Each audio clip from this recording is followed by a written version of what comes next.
Hello, you are listening to Talking Utter Slot, the podcast about having fun with slot cars. Be it Scalextrics or Carrera, NSR or Slot It, we love them all. Joining me all the way from his top secret slot car research and development centre, otherwise known as his garden shed, it's Pedro. This week we emerge from the shadow of Mr. Slot Car's DN4 and talk about Carrera BMWs, 3D printed Ken block cars from Area 71, what might be an affordable tyre tour from Process, and we hear how Pedro's preparation for the big race at Gaydon is going. I see what you did there, Scott, with the Mr. Shadow emerging. Mr. Slot Car emerging from the shadows. Very good. Can-Am's emerging from the shadow. Credit where credit is due, Scott. That was pure, unadulterated genius. And we and the imaginary Canadian listener, hello, imaginary Canadian listener, we're not worthy. Worthy, even. But I noted, I think I put it in the show notes, that Can-Am is not in the shadows anymore, not just because Mr. Slot Car, but Mr. Slot Car and Mr. Thunder Slot. Giovanni somebody, is it? I think. Anywho, I went to the Pendle website sometime this week, noted that the shadow is still in stock. The restock hasn't sold out. I'm not saying anything else about that. But also alongside it, on his, is it the latest arrivals things? There was the Thunder Slot McLarens, one of which I kind of think I need, the blue one. Fuji. Is it because it's blue? No, it isn't. I can't explain what it is, but I see it and it calls to me. It's like a siren song that only I hear. So I will run my ship onto the rocks of the Thunder Slots McLaren. This is getting tortuous. It's very weird. Probably best we move on. But actually, yeah. you did mention we have a listener in Canada. Well, no, we have an imaginary listener in Canada. Well, it's an imaginary listener who can write comments on YouTube, so that's quite good. And telekinesis. Paranormal. In fact, we should say thank you to the listeners, and it is plural. It is plural listeners, more than one, who have contacted us or left comments after last week's episode. So thank you all; it's much appreciated. And others, assuming there are others, feel free to join in. Although one of the people, because were you about to say about one of the people that you alleged was listening? No, they're definitely listening. You can't say that. But who do you believe, Scott, is listening to this nonsense? I have no idea. You've forgotten even. Oh, my Lord. Who is famous for exotic sports cars, often bespoke to his specifications, and he lives in the Middle East? Oh, the Sultan of Brunei. The Sultan of Brunei listens to us, dear listeners. Allegedly. Well, I think he's got too much on his plate to listen to this. You probably should explain why we think that. Well, let's not explain ourselves, Scott. That would go horribly wrong. Moving on. And for the record, although I haven't yet seen it, I do believe the Mr. Slot Car Shadow is probably quite a quality thing. It is quite hard to tune into the slot car media environment and not see something about the Mr. Slot Car Shadow. It's a car that has caused a lot of interest, but I think it's a car that's caused a lot of interest in a particularly small niche of a small niche group of hobbyists, because they only did 1,950 of them, apparently. Sean, apologies for the impersonation last time out, Sean. Sincere apologies. We got a warning about not doing any more impersonations, didn't we? No. Only Lancashire ones. You're allowed to do Scottish ones, apparently. Yeah. So if you want to do, I quite like the Lancashire accent, though. But regardless, but Can-Am isn't in the shadows, is it? Because Mr. Slot Car's DN4, Thunder Slot have just released 2 more McLarens. I went to Sean's site and saw 3 in a row on his latest arrivals, and I thought, that's interesting. Can-Am, very much a niche thing, I would have said. I mean, it was really before my time. I only like it in... You're not that young. No, but I wasn't paying attention. I mean, it may have been I was paying attention to James Hunt and F1 and Barry Sheen and all that tomfoolery. Nudge, nudge, wink, wink. But I wasn't paying attention, probably because I don't think the British media covered it. Well, I mean, I think the motorsport press did, because McLaren were doing very well. It was a lot of British-built cars for a long time doing quite well. The British drivers did quite well, etc. So, yeah, I think it was quite a money spinner for what then were the Grand Prix teams who weren't making much money. But the thing is, if you say, well, the British motorsport press were covering it, this could well be true, but I was only 10, 11, 12, and so I was buying Topper and the Beano, not Motorsport or Autocar or Autosport, whatever they're called. So that's my excuse. In hindsight, in a nostalgic, can it be nostalgic if I wasn't there? Interesting. Discuss. Maybe in a romantic way, I look back on the era before it went all silly and wing car-ish, and I think, wow, cojones or what? They were certainly big beasts on not very sticky tyres. So there was lots of good. Anyway. We should move on. Moving on. Caught our eye. What's caught your eye this week? What do you want? Yeah, definitely. Well, I'll briefly take us back to that Can-Am trio. I do think when I go to Gaydon, I am going to be looking for that blue Fuji McLaren. I think, possibly, maybe. Not sure. I think I am. It calls to me, that car. I like the colour, and I don't know why.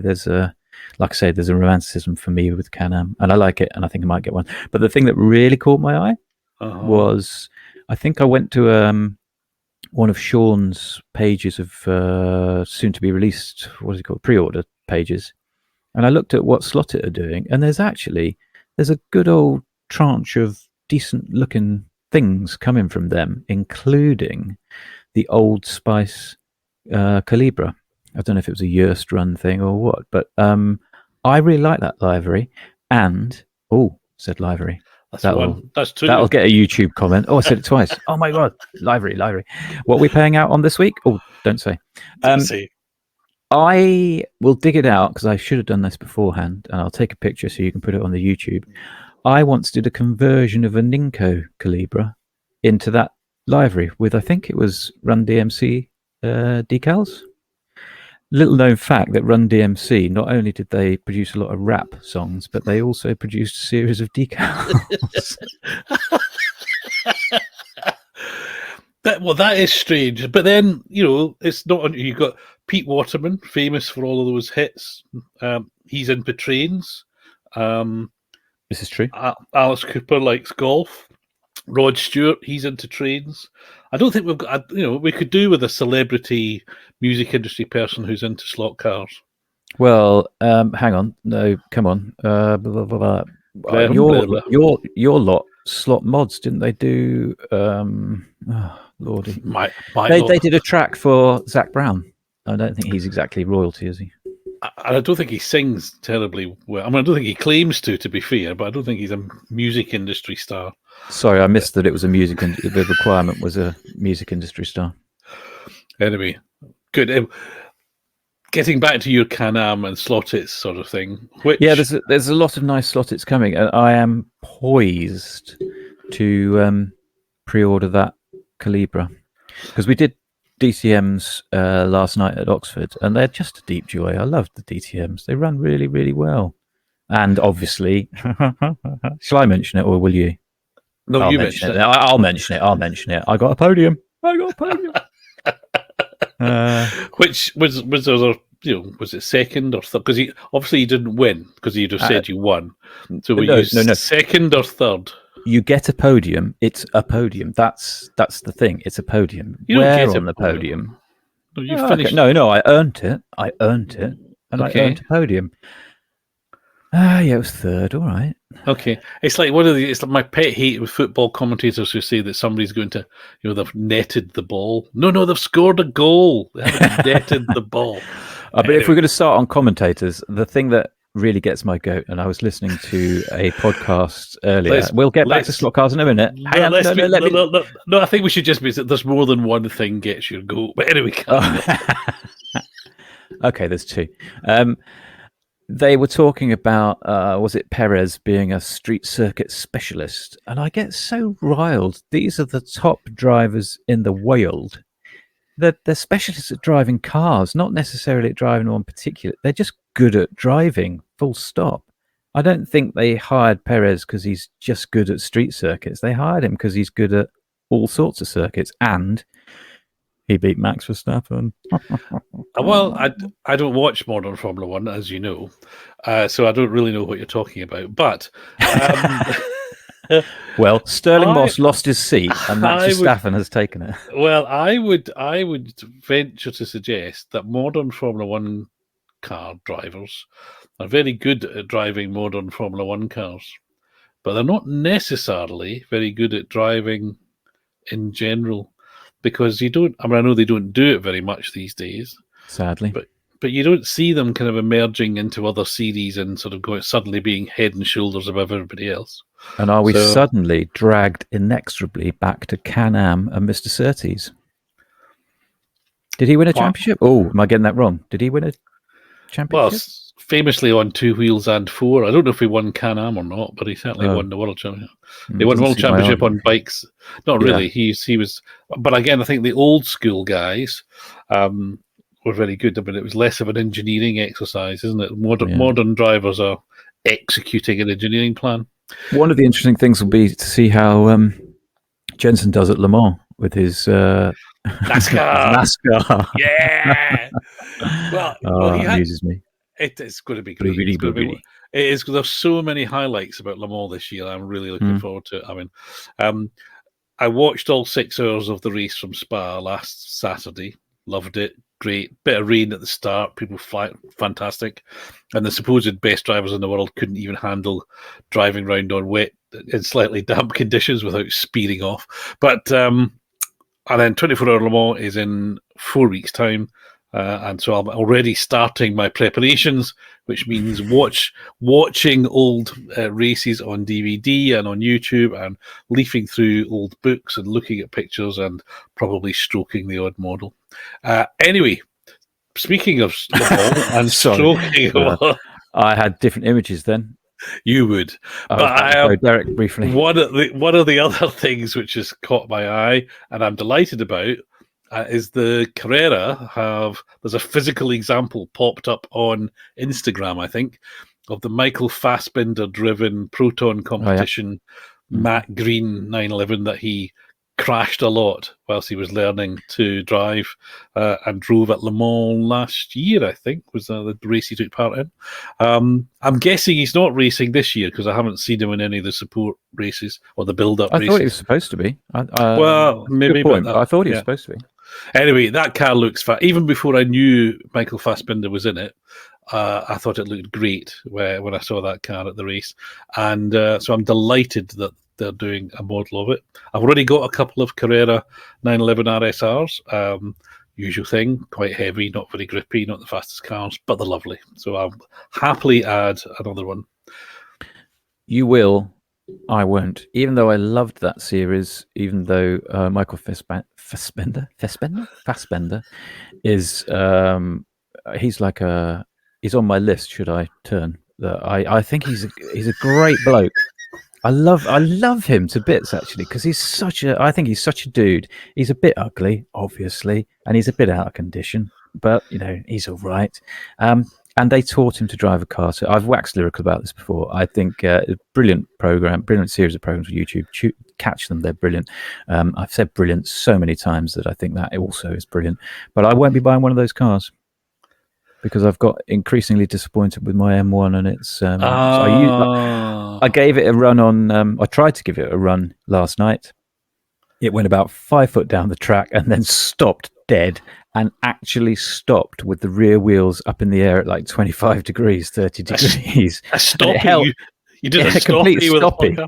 Yeah, and it sat there with the rear wheels flailing, because the dodgy old Ninko we've got, the guide, it was just too thick for it, and it just went thunk 4 or 5 feet, and that was it. We should explain which car you're talking about. Oh, sorry, my BMW Denim liveried M1. from Carrera, which I think is a beautiful thing still, and I'm going to have to think carefully about what I do with it, because I don't really want to have to do the hassle of putting an HRS, is it, chassis underneath, or find one of those plafets or something like that, or indeed go down that cul-de-sac, that dying technology that is 3D printing, and do it that way. Well, before we move on to 3D printing, my Carrera BMW tail from this week, because literally, as we were recording the last episode, I had a delivery, which was a box that contained a Carrera BMW CSL in green, gorgeous green, which is the Gosser beer. I think I'm saying that correctly. Apologies if I'm not. And although I've got one from Fly from years ago, this just called to me, and I got a bit of a bargain on eBay, actually. And it turned out, it wasn't listed as such, but it turned out to be a digital car. So it was even more of a bargain, although not much used to be, since I don't have digital chips available after the end of the show. But so but you can run Carrera digital on analog. There's a little sequence of button pushes and trigger pulls that can make that work. And but my God, it's a heavy old beast. So I put it on the track, did a few laps. Some of them did a few more laps. Blah, blah, blah. I thought, I'm really struggling to get this tail to stop waggling about. Stuck it on the handy scales, which I keep just to the end of the pit lane. And the Fly version of the same car is 81 grams. The Carrera one is 101 grams. So it's 25% heavier than the Fly model. Now that's quite a lot in any race car, and so it looks beautiful. I love it. Other thing I noticed was that there was the Carrera don't put Goodyear or whatever on the tires; they put Carrera, which is fine. So it doesn't have Goodyear written on the side of the car either, and it doesn't have Shell. So there's obviously some kind of, they didn't take the license or whatever. And I thought this was a consistent thing, but then I dug out some of my other Carrera Group 5 cars. And the tyres have got Carrera written on them, but it says Dunlop on the side of the car, and one of them even says Shell. So I'm not sure what the logic is there, or if indeed there is one. But to be honest, when they're going round, you don't really see that sort of thing. So I'm happy to forgive it. But what struck me is what an eclectic bunch Carrera Group 5 cars are. So I've got the Tommaso, the 3 Series, the 9. Oh no! Have you got that Tommaso? I've got the Tommaso. It's fantastic. Oh, so disappointed with that. I don't know why. I just like saying Di Tommaso Pantera, but that was such a weird looking thing. I believe that is how weird it looked when it raced at Le Mans, isn't it? It is. Which was a disappointment to learn, really. No, that's the great classic Group 5 thing, is it? Take a car, stick ridiculously wide boxy arches on it, hang a wing out the back, put a big chin spoiler on it, and off you go.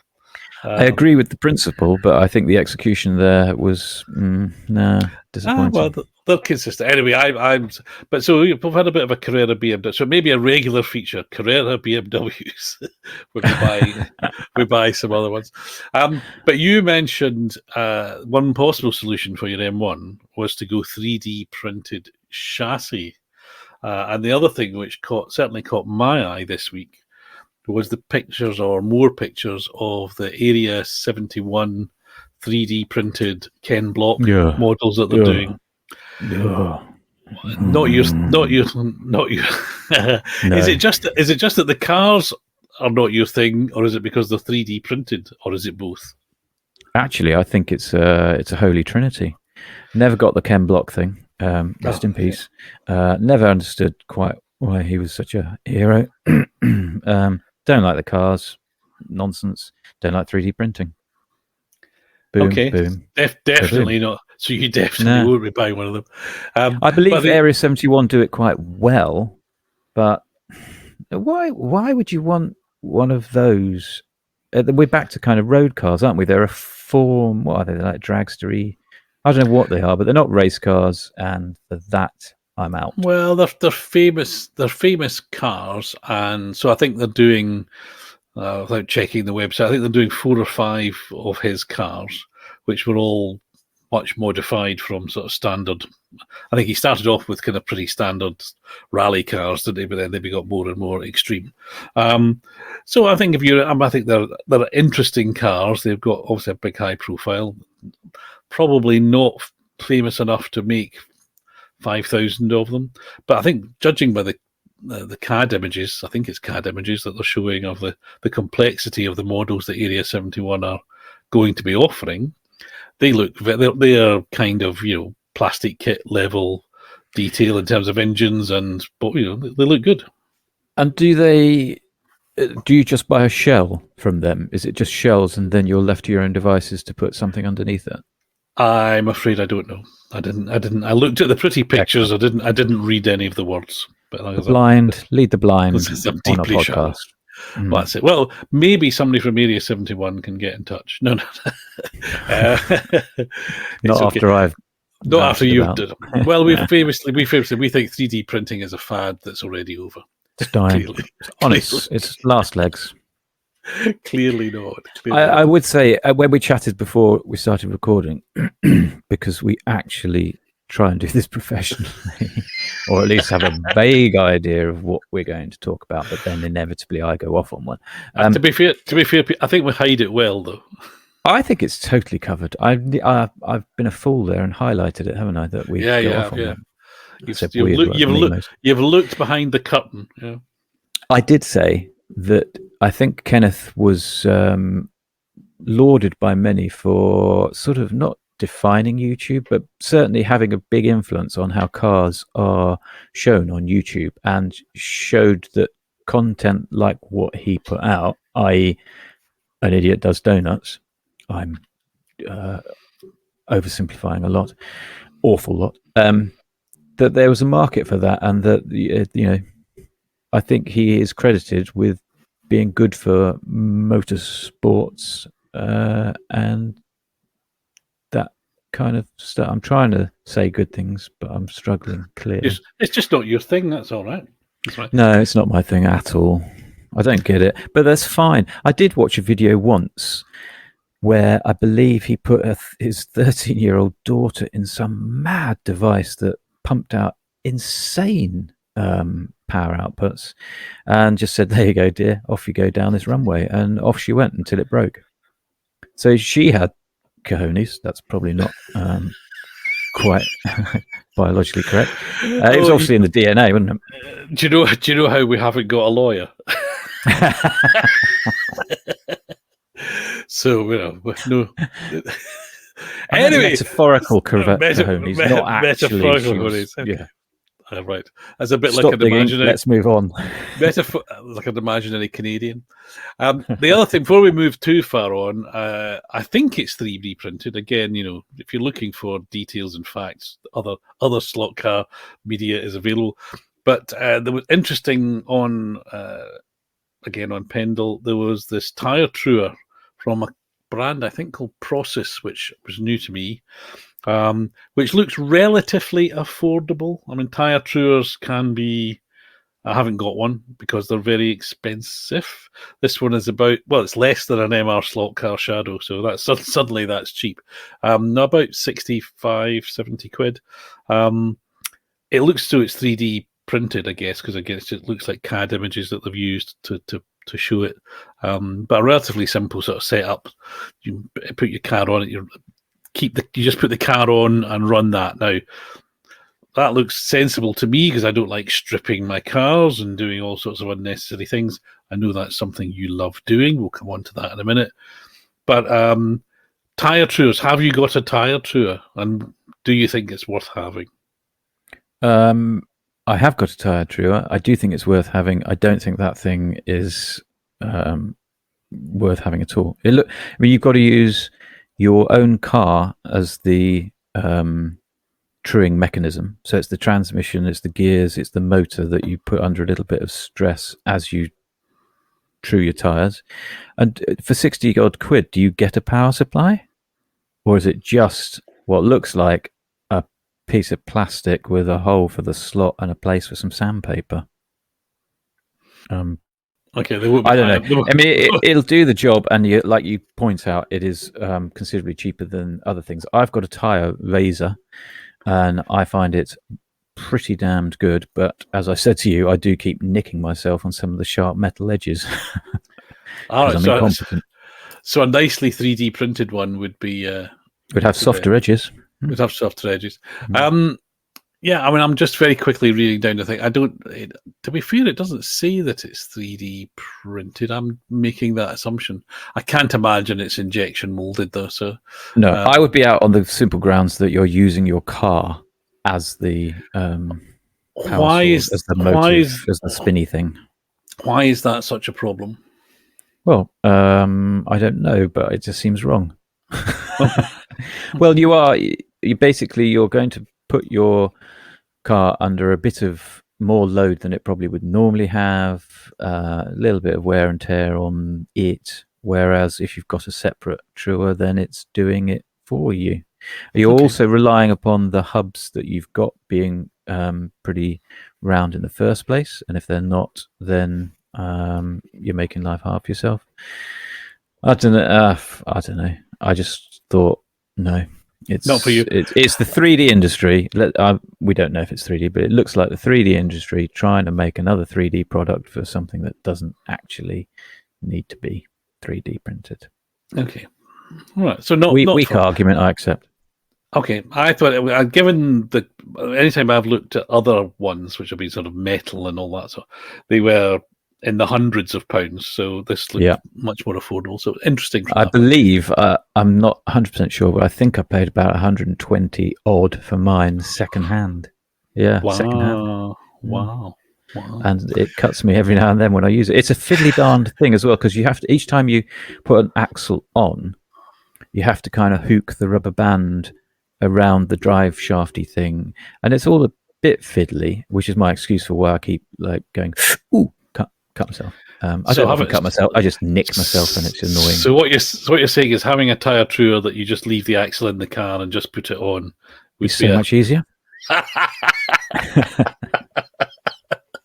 they'll never think of that, Scott. They'll never think of that. Okay. Anyway, before we move off of preparation, I think it's probably a very good moment because, again, before the show, you were flashing before my eyes bits of a car, which I think you intend, not just one of the cars you're preparing for your race at Gaydon in a few weeks' time. So I think the audience deserves an update on the prep that's going on. Last week we heard about how you were buying up every spare aluminium hub that could be supplied. What have you been doing this week? Can I just say, I think I'm detecting a slightly mocking tone in your voice. In which case I'll make it more obvious. What the... Look, whatever keeps you off the streets. I think that's as I said to you as we preamble or arranged to record this afternoon. I have spent the morning, some of the morning, not all of the morning, be honest. Setting up. No, I've done other stuff. He's been up all night. I was fixing the guttering, if you must know. Oh, how dull is that? That's why I moved very quickly to setting up another Motopod gear sub-assembly for in advance of the Polycar Grand Prix of Gaydon. I think I'm going to tackle it rather like what year was it Audi introduced the R8 and blew everyone away by changing an entire transmission at the back in about 5 minutes. 2000? And everyone's like, oh, radical. It was I was going to say 1999. Okay, it was 2000. I think I was opposite when they were doing it in the grandstands. Car comes in, and someone says, I think they're taking the whole of the rear. And in the space of, I think it was about 10 minutes, they took the whole of the rear off and put a whole new one on. That's genius. And I won't be allowed to do that, obviously, and I won't be able to work that quickly and yada, yada, yada. But I simply wanted another option tire-wise, because I think I made it very clear last week. I'm serious about this. I'm taking it very seriously, and I got a podium yesterday, Scott. I'm on a roll. I'll say yes. What I gather the seriousness involves stripping this car down, which is not even your preferred race car. This is just the backup car, isn't it?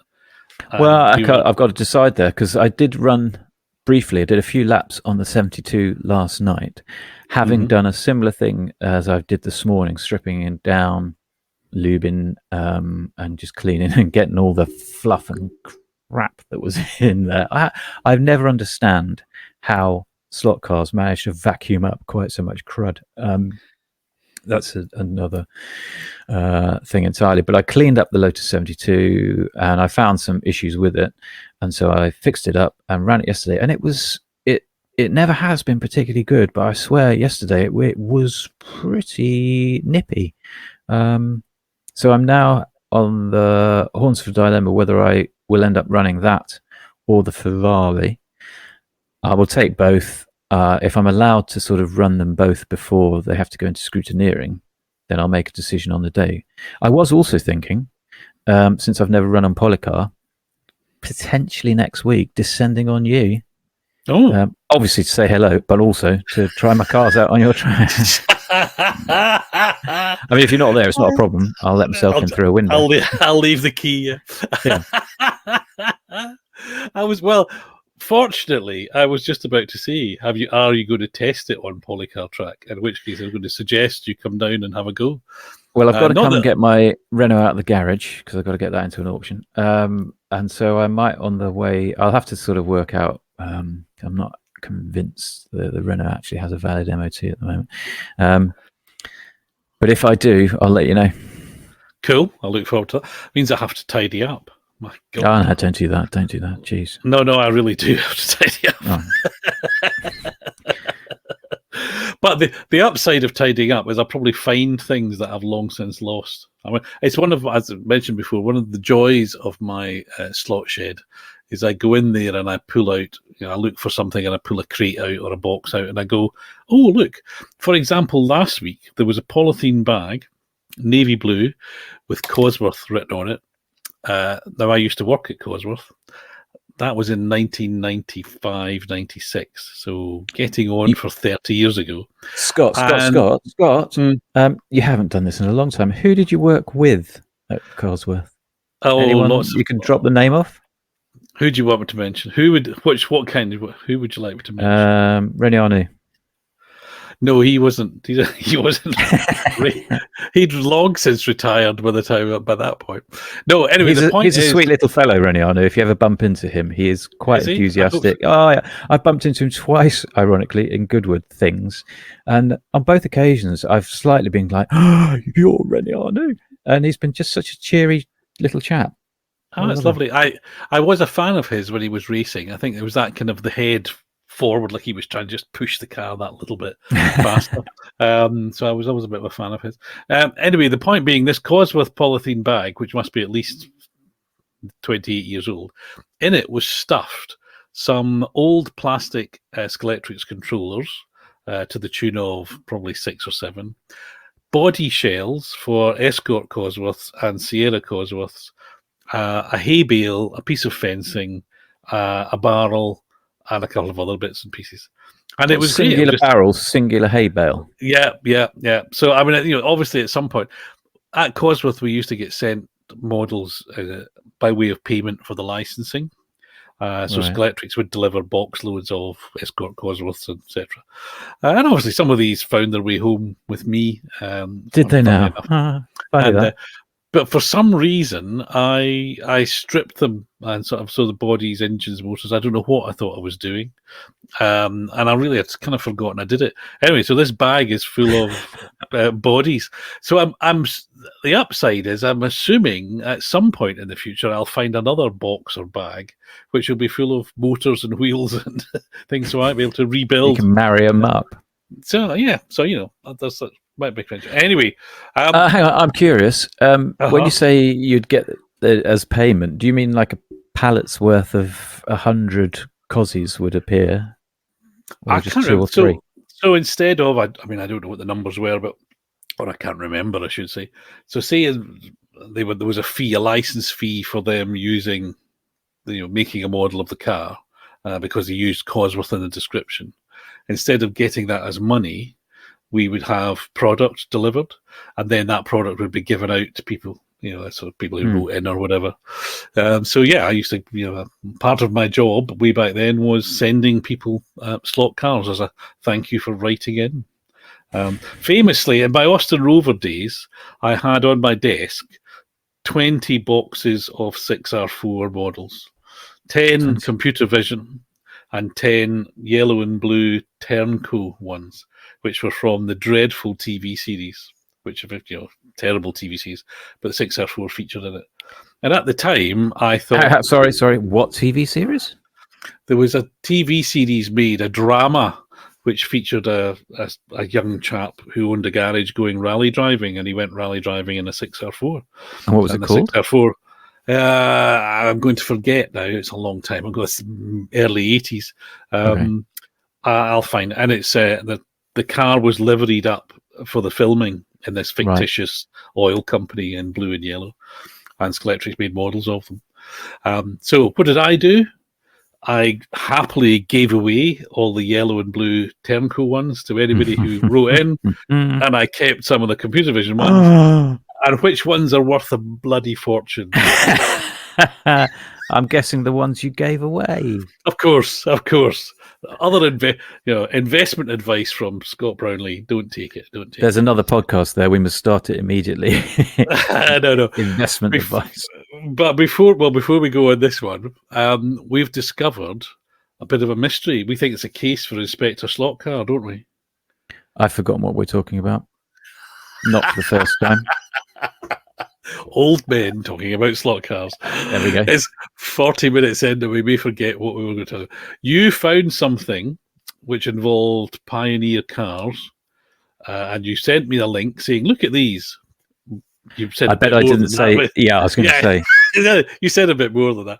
Anyway, the gist of it was, look at these. And when I followed said links, the cars had disappeared to be replaced by an enigmatic message that said that these models had been discontinued or withdrawn or whatever. Which isn't what normally happens on Sean's site when something is out of stock. It goes out of stock. Notice that the Shadow DN4 has not gone out of stock. Oh, just can't resist, can he? Now, I sent you a link to a green General Lee. How annoying is that? And I think it was a silver Stang. And these were what were they called? Dealer-only specials or something from Pioneer. And they were £125 each. I'll just let that settle. Because in the blurb it said something about having an authentic dealer sticker on it, and I just thought that means out there somewhere there are fake dealer stickers being put on Pioneer cars, and people are selling them for £100. I don't know. No, I just thought curious. I wondered if they were not supposed to sell them. Well, I guess the deal. I presume the dealer is not. It's not Ford dealers. It's Pioneer dealers. But it's the same at Christmas time with the two Chargers. Wasn't there? Was I sort of a green one and a red one. Or a green and white, a red and white one. And then the dealers got a red and green one. And some of those popped up on the Bay of E. And they were about that sort of price. So, or a bit more. So it's not uncommon. It's not uncommon, but I'm going to say, I think I've said it before, I do wish Pioneer would actually do something new rather than just relivery, repackage existing tat. It's not tat, but existing stuff. I think it's been a while since we've had a new model from them. And I'd like to see one. I'm not guaranteeing I'll buy it because Lord knows I don't buy it much. But I'd like to see them do some other American muscle, please. Not okay. Well, Santa Claus riding in a pink General Lee. That isn't right. It's quite attractive, though. Talking of which, so that's a way to end up. We're talking about the Inspector Slot Car will be looking into where the Pioneer authentic stickers went. The run up to Gaydon, which we're all very excited about, it's slot car Christmas in the middle of the summer. You mentioned the DN4 Shadow, and I saw someone saying they hadn't bought one yet, but if they found one still for sale in Gaydon, they would buy it. And you said something similar earlier when you were talking about that Thunderslot McLaren. You were talking about pre-ordering stuff that you definitely want, but this one you're letting fate intervene that you're going to you're going to arrive at Gaydon. If one is magically available, you might buy it. I'm going to leave it in the hands of the slot gods. The slot gods. Because I'd also I'm also thinking on my Gaydon shopping list is maybe an SRC Capri. I'm blaming you for this, but I don't know quite why I've suddenly got to be in my bonnet about an SRC Capri. Is it to go along with your SRC BMW? Possibly. I don't know. I didn't mention this to you earlier, actually. I found, as I do trawling YouTube, some great footage of Spa from 1970 or 71 or whatever. Nice. So there was the Capris, there was the BMWs. Camaros? No, there was also the big Merc AMG, the big orange thing. And I thought, it must be golly. So you've got your SRC BMW, your SR3 Capri, both going to be lovely, really fast out-the-box models. And you've got your big Carrera blunderbuss sort of thing. So that race is going to be easy to predict. The Spa, the sort of 70s, 80s, seems to be a happy hunting ground at the moment for the manufacturers, isn't it? A bit. There's quite a few coming out. I mean, Scalextric have done a couple of Camaros and a Challenger. Was that Levi thing from Spa? The Levi? Oh yes, yeah. One of the chaps I had with a former industry insider, we'll leave it at that, said the rule of thumb is 30 years back from where you are is where the real market for stuff is. It's the sweet spot. Interesting. So if we're in 2023, then 1993. This doesn't explain why 70s Spa cars. That doesn't explain it at all, Scott. But though they were saying that's actually, but it does explain why the Mansell Williams and the Senna Lotus and some of that stuff is coming back. But yeah, so maybe there's sort of waves. Maybe there's a kind of the nostalgia. Certainly for the 70s and 80s stuff for our generation, i.e., old people, seems to be where it's at. And also the models that were around at the time were pretty ropey. I mean, good example is the Williams and the Lotus. When those came out from Scalextric in 1984, 85. I mean, they were not great models, but by God, I loved them. That was as good as it was going to get. Did you? Now and I've still got them. And don't tell anybody, but if you put some cheap replacement tyres on the old Lotus, it's much faster than the new one. But that's all tyres. And I drive slot cars, not tyres. Anyway, there's a rule of thumb that if that's true, we should see a glut of early 90s cars coming through. I'm trying to think when the Volvo estate car was running in the BTC CCC, because that surely must be coming in. That must have been 90s. Was it? Yeah, maybe. Yeah, it all merges into one with me. Sorry, it does. Yeah, but that's why I rely on Facebook memory telling me what I did.